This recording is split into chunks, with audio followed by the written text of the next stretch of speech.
Bonjour à tous. Alors, quel est le secret qui peut tout changer dans votre relation?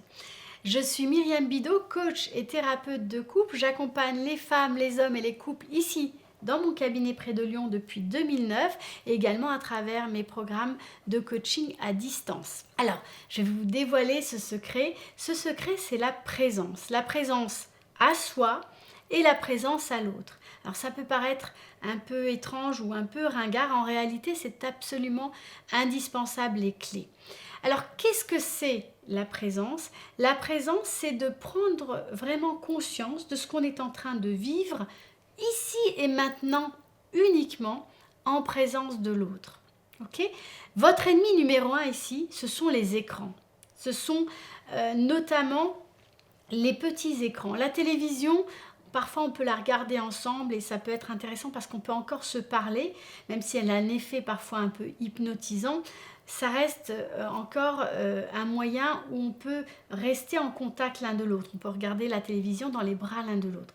Par contre, au niveau des écrans, ce qui est problématique, c'est que ça coupe de soi, ça coupe de ce qu'on ressent au niveau émotionnel en soi et du coup ça coupe énormément vis-à-vis des autres. Donc c'est vraiment votre ennemi numéro un. Mettez de côté vos écrans quand vous êtes ensemble et soyez vraiment vigilants là-dessus parce que ça a souvent et ça peut avoir des effets très négatifs sur votre façon d'être en lien et votre façon d'être en relation. Alors, pourquoi c'est important la présence?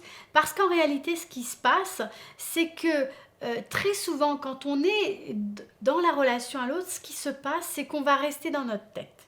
On va rester dans notre tête et qu'est-ce qui se passe dans notre tête? Soit dans notre tête, on est en train de ressasser le passé, on se rappelle des événements du passé et on entretient la rancœur. Et quand on fait ça, on n'est pas vraiment en train d'écouter ce que vous dit votre partenaire, on n'est pas vraiment là ici maintenant, on rajoute des tas d'informations qui vont brouiller les pistes. Soit ce qu'on fait au niveau du mental, c'est qu'on va également anticiper le futur, c'est-à-dire sur la base du passé, on va anticiper la réaction de l'autre, on va prendre des décisions sur comment ça va se passer ou pas, sur qui est l'autre, sur ses réactions émotionnelles, sur comment il pourrait réagir à telle ou telle situation.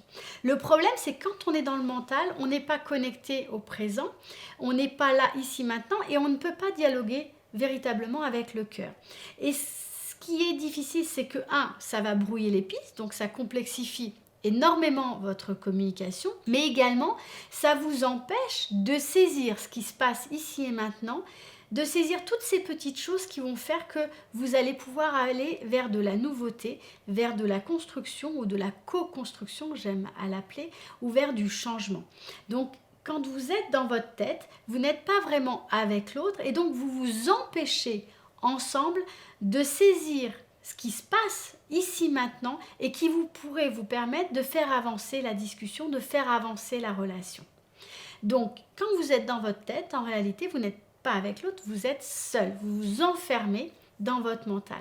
Donc, la présence, c'est ce qui va vous permettre, si vous apprenez à mettre le focus dessus, petit à petit, à rester connecté à ce qui est dit et ce qui se passe ici maintenant, et uniquement ce qui se passe ici maintenant, et donc capter l'ensemble des nouveautés qui va vous permettre de créer de la nouveauté dans votre relation, de la rendre passionnante, de résoudre vos problèmes, d'avancer. Et bien sûr, principal avantage, vous évitez de brouiller la communication, vous évitez les malentendus. Et puis quand vous offrez votre présence à l'autre, le cadeau ultime, c'est que quand vous êtes vraiment là pour l'autre, l'autre se sent vivant. La présence que vous pouvez offrir à l'autre le rend vivant parce que ça lui permet à lui de prendre conscience de ce qui se passe véritablement en lui et de se connecter au vivant. Voilà, c'est une petite pépite que je voulais partager avec vous. La présence, c'est quelque chose de difficile à développer parce qu'on est constamment sollicité et happé dans notre quotidien. On est dans une société où c'est compliqué de développer cette qualité de présence. Elle est indispensable et je vous invite vraiment aujourd'hui à mettre le focus là-dessus. En action, je vous partage un de mes exercices favoris. C'est l'écoute active. L'écoute active, c'est la capacité vraiment de vous donner un temps limité, par exemple 10 minutes, 5 minutes chacun, d'écouter véritablement l'autre en suspendant votre jugement et en lui offrant la meilleure qualité de présence. Au bout de 5 minutes, vous échangez, celui qui parle exprime et expose ce qui se passe vraiment en lui ici maintenant, et vous n'utilisez cet exercice uniquement pour travailler votre présence, ça s'apparente plus à de la méditation qu'à de la communication. Voilà, je vous invite à essayer, à réitérer l'essai, à tâtonner, à apprendre à être présent l'un à l'autre. Je vous souhaite de belles expériences.